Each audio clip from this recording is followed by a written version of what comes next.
Ala Murabit in this TED Talk speaks about how Islam and women's rights can go together. I disagree. Islam and feminism couldn't be more different. The International Human Rights Declaration, which you oppose because it wasn't written by religious scholars, well, those same principles are in our book. So really, the United Nations just copied us.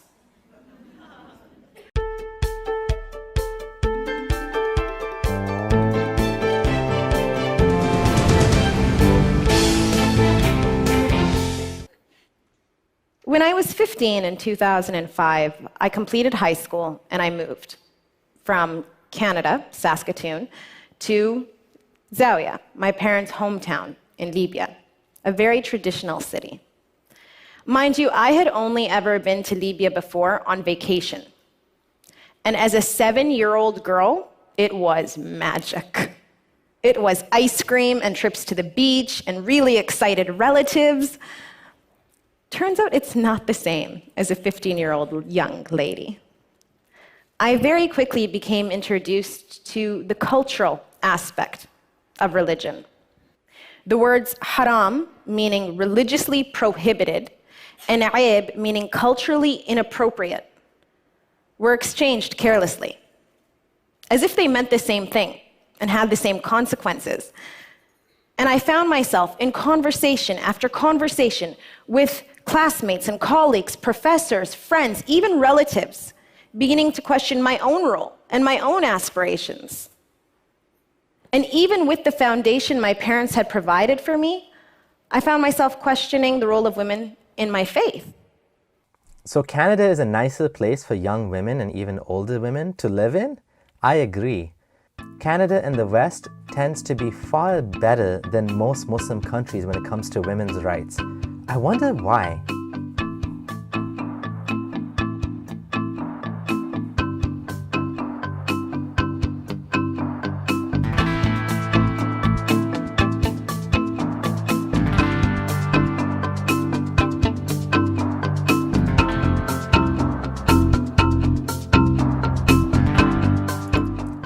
To a religious Muslim, haram means an additional consequence over and above how the society will judge you. It means God is also judging you. It means that what you're doing is forbidden in the religion and you may suffer consequences for it in the next life. Beautifying yourself in front of others? Not allowed. Taking off your headscarf in front of men? Listening to music? No. Wearing perfume? Haram. To many Muslims, a woman's role is at home, not working outside in a mixed gender society. How many women speakers have you seen at any Islamic conferences? Usually there's only a handful, if any. What about the mosques? Women are relegated to the back of the mosque, often without any actual involvement in the prayer ceremonies. In India, many masajid or mosques don't even have a women's area. In Canada, I've never seen this, but what I have seen is that most mosques, they have a quite dismal area for women. Often it's a tiny little area compared to the men's area, doesn't have as good lighting or carpets, or sometimes it's completely segregated with only a video link to the men's side. Sometimes there's no barrier in between and sometimes there is. But often women are isolated completely from the ceremonies. And rule number 1 is do your research. So that's what I did. And it surprised me how easy it was to find women in my faith who were leaders, who were innovative, who were strong, politically, economically, even militarily. Khadija radiallahu anha financed the Islamic movement in its infancy. We wouldn't be here if it weren't for her. So why weren't we learning about her? Why weren't we learning about these women? Why were women being relegated to positions which predated the teachings of our faith? And why, if we are equal in the eyes of God, are we not equal in the eyes of men? Let me ask you, can we attribute the wealth and success of Khadija to Islam? She became prosperous and wealthy in pre-Islamic society, not under Islam. Her wealth was actually drained under Islam to finance her husband's prophetic career. Khadija is the best example of a pre-Islamic woman, not an Islamic one. Here's why. Islam puts many limitations on women, many of which didn't even exist in pre-Islamic Arabia. In Sunni Islam, it's reported in the hadith that the best place for a woman to pray is in a house, and not just that, in the most isolated part of the house, the innermost chamber. She's not to be forbidden from going to the mosque, but later hadith indicate that the companions felt like if Muhammad was alive, he would have said women are forbidden from going to the mosques because of how the society had degraded in their eyes. There are also hadith forbidding women from traveling alone without a mahram, a male relative. To me, it all came back to the lessons I had learned as a child. The decision maker, the person who gets to control the message, is sitting at the table. And unfortunately, in every single world faith, they are not women. Religious institutions are dominated by men and driven by male leadership, and they create policies in their likeness. And until we can change the system entirely, then we can't realistically expect to have full economic and political participation of women. Our foundation is broken. My mom actually says you can't build a straight house on a crooked foundation, so.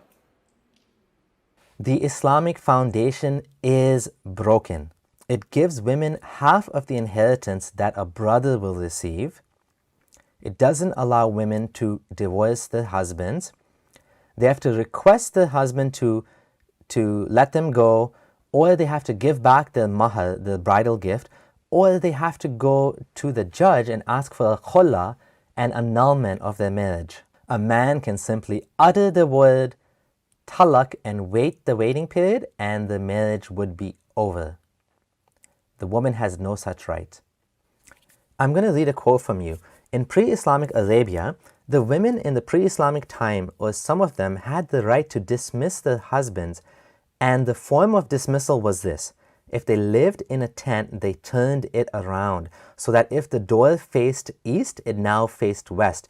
And when the man saw this, he knew that he was dismissed and did not enter. This is Isfahani in Hoyland, page 130.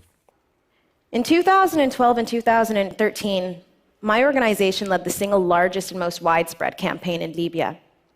We entered homes and schools and universities, even mosques. We spoke to 50,000 people directly and hundreds of thousands more through billboards and television commercials, radio commercials, and posters. And you're probably wondering how a women's rights organization was able to do this in communities which had previously opposed our sheer existence. I used scripture. I used verses from the Quran and sayings of the Prophet. Hadiths, his sayings, which are, for example, the best of you is the best to their family. Do not let your brother oppress another.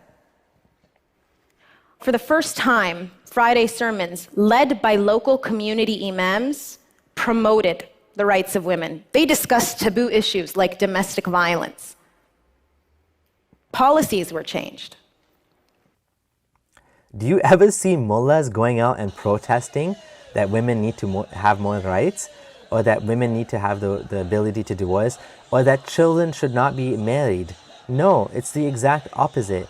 You find the religious authorities, the mullahs, and the scholars were protesting when people try to reform. When a country tries to reform and to ban child marriage, it's often the religious authorities were against it. They claim that because Muhammad married a child, we cannot prevent such a thing even in today's world. Now, of course, not all Muslims believe this, but we don't find the religious authorities tend to be the ones who are out there protesting and saying, look what the Quran and Sunnah says. Women shouldn't be beaten. Women shouldn't be allowed to be married without their consent. We don't find that.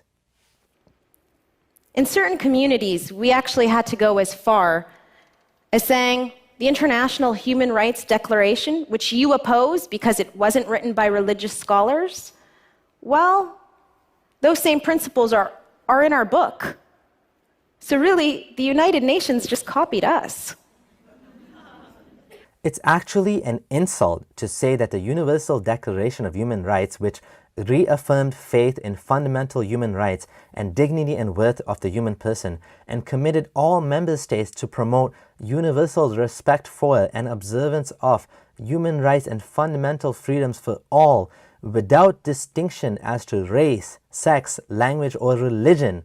It's an insult to say this was copied from Islam. It's an insult and it's ludicrous. Islam may emphasize that all races are equal, for example, when it raised Bilal to the rank that he was raised, but it has replaced racism with another type of religious classism, where believers at a higher rank than disbelievers, than the kuffar and dhimmis and ex-Muslims, aka apostates, are the worst of all. They are sometimes even killed, right? Are gays welcome? No, gays are not welcome in Islamic societies and Muslim communities. Absolutely not. The Universal Declaration of Human Rights is a product of Enlightenment values, a document that was authored after World War II. Islam, on the other hand, is an archaic set of rulings and teachings based on what Muhammad went through in his life in the 7th century and the circumstances he lived in. Just about everything in Islam is arbitrary and based on what he experienced and what he wanted. For example, in Islam, it's forbidden to marry your suckling sister, another lady who is not related to you but may have received breast milk from the same lady. Not only that, you can marry your cousin. Well, not only that, you can marry your adopted son's ex-wife. And then on top of it, Islam contains superstitions like evil eye and magic and claims these things are actual, real things. Even positive statements like, the best of you are those who are best to their wives, are problematic because Muhammad also said, and I am best to my wives. Now, really? His wives were miserable. In the Quran itself, Allah threatened all his wives and said, I will replace all of you with better wives if you don't smarten up and stop complaining about your living conditions, right? How was he best to his wives? Is this the ideal situation where God himself has to come down and say, listen, you wives, if you don't smarten up, I'll replace you with better wives. And this is the best example for us? This is what we're supposed to look at? You can cherry pick and you can find positive things in Islam or in any religion to say that it's good for women. But on a whole, it's not. That's why we find over and over again, Islamic societies do not treat women well. That's why we find these things because these things come from the teachings of Islam, from the documents, from the set of teachings that Muhammad came with. Thank you for watching. If you'd like to support me so I can continue making such videos, please check out my support page at abdullahsamir.com/support. Even a few bucks can help out. It can help me to buy new equipment, purchase licenses for the software that I need and for the web hosting and for advertising and to keep food on the table for the family. I would love to do this more regularly, but it takes a lot of time and I also have a full-time job. Thank you so much to everyone who continues to support me, whether financially or otherwise, and stay tuned. Thank you everyone. This is Abdullah Samir signing out.